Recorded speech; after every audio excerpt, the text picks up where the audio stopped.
क्या उत्तराखंड में एक और बड़ी आपदा की ओर आहट सुनाई दे रही है या उत्तराखंड बढ़ रहा है? यह सवाल है, न जाने कई बार पूछा जा चुका है। अब पहली बार आई है एक चौंकाने वाली रिपोर्ट जो बता रही है फिर से दोहराया जा सकता है या दोहराया जा सकती है वो आपदा केदारनाथ वाली। ये मैं क्यों कह रहा हूं बताऊंगा आपको, और पलटूंगा उस रिपोर्ट के खौफ के पन्नों को भी जो दहशत फैला रही है।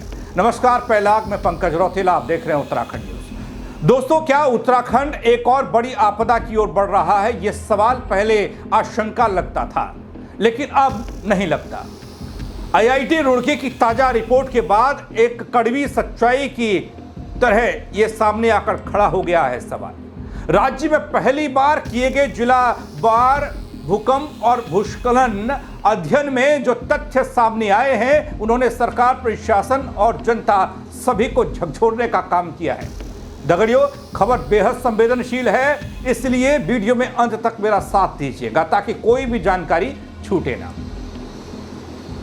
यह आईआईटी रुड़की की जो रिपोर्ट आई है वो दिखाने जा रहा हूं, वो बेहद चौंकाने वाली है।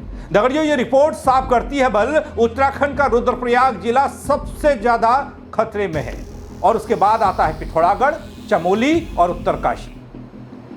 ये इलाके भी उच्च जोखिम में हैं। ये आईआईटी रुड़की की एक ताजा रिपोर्ट कह रही है। वो भी रिपोर्ट तब आई है जब पहाड़ी इलाकों में भूस्खलन और बारिश, बाढ़, गाढ़ गधेरों ने तबाही मचाई है। वैसे ये कई बार इस तरह की बातें, रिपोर्ट्स हमारे सामने आती रही हैं। इससे पहले भी कई सर्वे हो चुके हैं, कई रिपोर्ट आ चुकी है, लेकिन सवाल यह है कि क्या हम कुछ सीख पाए 2013 की उस भयावह त्रासदी से, और जो अभी हो रहा है धराली ठराली?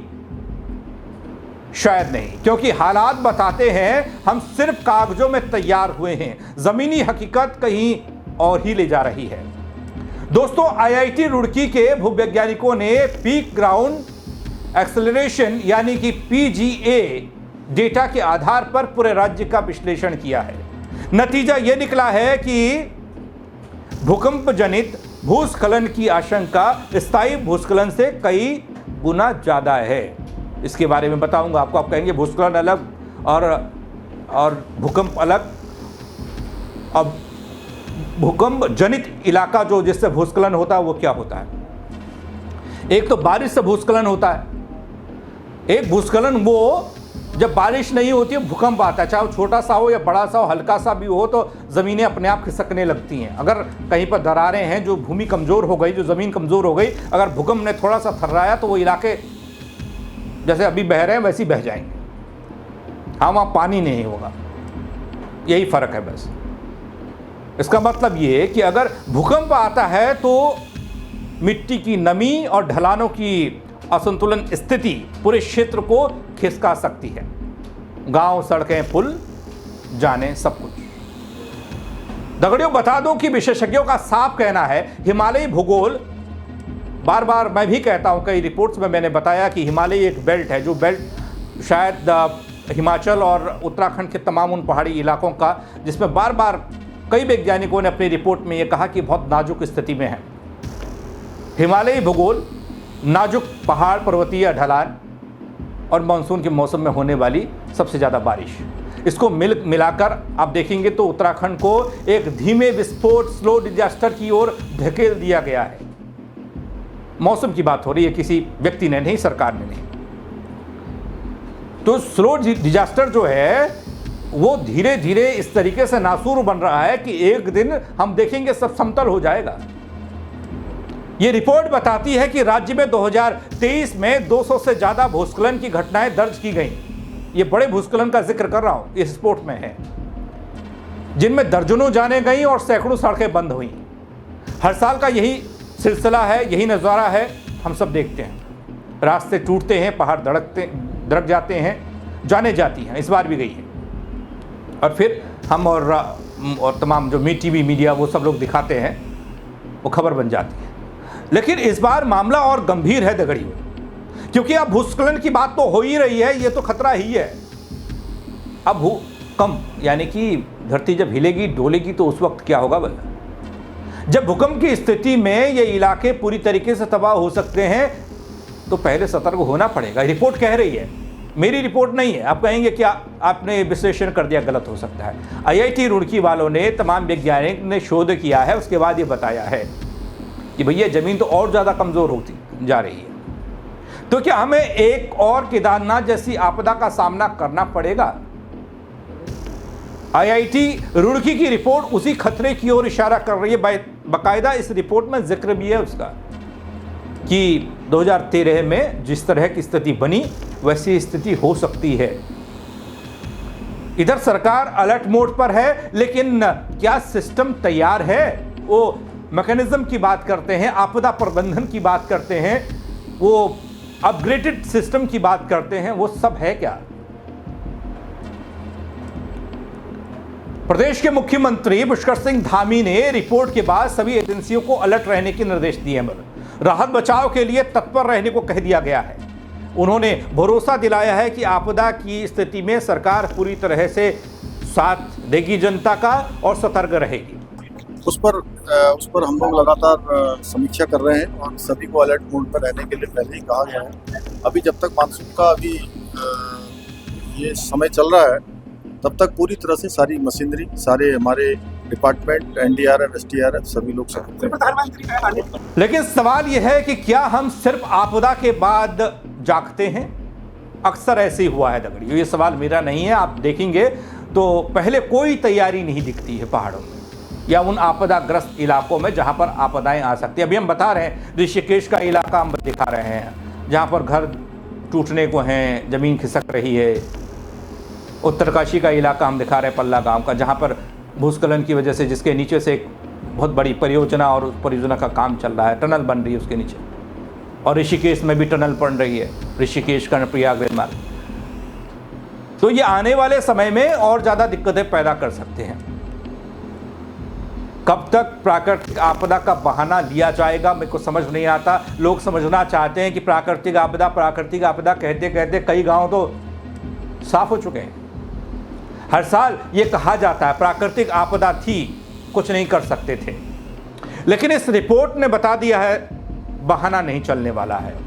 अगर बहाना है भी, अगर आपके पास कुछ करने के लिए नहीं है, समझ में नहीं आ रहा, वैज्ञानिकों की चेतावनी ये है कि आप जाग जाइए, पहले से तैयार रहिए। जिम्मेदारी भी पहले से तय होनी चाहिए। अगर नहीं हुई तो फिर रुद्रप्रयाग, चमोली, पिथौरागढ़, उत्तरकाशी जिले खतरे में हैं। घातक यहाँ पर ये भूकंप हो सकता है। ये बारिश की बात नहीं कर रहा हूँ, भूकंप की बात हो रही है। क्योंकि बारिश तो एक मानसून जब आता है उसके बाद चला गया 6 महीने 8 महीने के लिए, लेकिन भूकंप तो कभी भी आ सकता है। अगर बारिश में यह हाल है, अभी कमज़ोर हो गई ज़मीन, तो अगर थोड़ा सा भी धरती हिली और नुकसान हो सकता है। तो ज़्यादा समय, वैज्ञानिक कहते हैं दगड़ियों की ज़्यादा समय बहस में नहीं बिताना चाहिए, योजना बनाई जानी चाहिए। रिपोर्ट सिर्फ चेतावनी नहीं लगती है, यह एक अंतिम मौका जैसा लगता है कि आप जाग जाइए, वक्त आ गया है, पहले से तैयारियां कीजिए, वरना अगली त्रासदी सिर्फ शोक वाली होगी, मौका ही नहीं देगी। वैज्ञानिकों की रिपोर्ट को पढ़कर जिस तरीके से चीज़ें निकलकर सामने आई, उसमें खुद मुख्यमंत्री कहते हैं कि हमने अलर्ट कर दिया गया है और तमाम लोगों को कह दिया गया है कि अलर्ट मोड पर आप रहिए। लेकिन इन सब के बीच कहीं ऐसा ना हो कि बातें ही बातें रह जाएं और वैज्ञानिकों की रिपोर्ट को पढ़कर वैज्ञानिक खुद अफसोस मनाएं कि ये रिपोर्ट देखिए हमने बोला था। कई लोग कहते हैं, ये इसलिए भी नहीं कह रहा हूं, कई लोग कहते हैं कि रिपोर्ट्स आ गई थी लेकिन उसके बावजूद भी कभी कोई काम, एक्शन नहीं हुआ। तो देखेंगे त्रासदी। दगड़ियों, भूस्खलन और भूकंप के बीच तालमेल बेहद खतरनाक होता है, ये रिपोर्ट्स कह रही है। आईआईटी रुड़की की रिपोर्ट में पीक ग्राउंड एक्सेलरेशन यानी पीजीए के आंकड़े बता रहे हैं, उस आधार पर यह बनी है। भूकंप के दौरान होने वाले भूस्खलन की संभावना स्थायी भूस्खलन से कई गुना ज़्यादा होती है, यह कहा गया है। इसका मतलब यह है कि भूकंप के साथ साथ मिट्टी की नमी और पर्वतीय ढलान, असंतुलन, इससे तबाही और ज़्यादा हो सकती है। यही नहीं है, हाल के सालों में भूस्खलन की घटनाओं में इजाफा हुआ है दगड़ियों, क्योंकि इस रिपोर्ट में यह कहा गया 2023 में क्या हुआ था और इस साल क्या हुआ। आप अंदाज़ा लगाइए, 2023 में राज्य में 200 से ज़्यादा भूस्खलन दर्ज किए गए, ये रिपोर्ट कहती है, पूरे साल की रिपोर्ट है। लेकिन आप ये 25 का मानसून वाला इलाका पिछले 5 महीने का उठाकर देख लीजिए। भूस्खलन, बाढ़ का आना, कई इलाके अभी भी खतरे में, कई इलाके मिट गए। ये 200 से गिनिएगा तो ज़्यादा हो जाएंगे, छोटे बड़े मिलाकर। इनमें सड़कों का टूटना है, यातायात का रुक जाना, बाधित हो जाना है। कई रोड तो ऐसी हैं जो बिल्कुल बीच से कट गई। भूस्खलन हुआ, साफ बनाने में कई महीनों लग जाएंगे शायद। जो नेशनल हाईवे हैं वहाँ पर तो बीआरओ ने काम कर दिया, जो सीधे चाइना बॉर्डर तक या नेपाल बॉर्डर तक जुड़ती है रोड, उसमें काम हो चुका है। उसमें अस्थायी तौर पर पुल बन गए या फिर रास्ता बनाने का काम हो गया, गाड़ियाँ जा सकती हैं। लेकिन जो कनेक्टिविटी अंदरूनी है, राज्य की सड़कें हैं, वो उन सड़कों को लेकर अभी भी चिंता है। ये कोई नई समस्या नहीं है दगड़ियों, हम सब जानते हैं 2013 की केदारनाथ आपदा सब ने देखी है और किस तरीके से घातक होती है। लोगों की ज़िंदगियाँ कैसे उस सैलाब में बह गई, कुछ का तो आज तक पता नहीं चला, जिसने पूरे देश को दहला दिया था। आईआईटी रुड़की की ये रिपोर्ट हमें एक चेतावनी देती है, इसे नज़रअंदाज नहीं करना चाहिए। इसे आप ठंडे बस्ते में मत डालिएगा, नज़रअंदाज करेंगे तो दिक्कत हो जाएगी। उत्तराखंड के पहाड़ अब सिर्फ खूबसूरती का प्रतीक नहीं बल्कि खतरे की घंटी बजा रहे हैं। रिपोर्ट कह रही है हमारे सामने विकल्प कुछ नहीं बचा है, या तो समय रहते सक्रिय हो जाइए या फिर अगली आपदा में फिर से बेबस।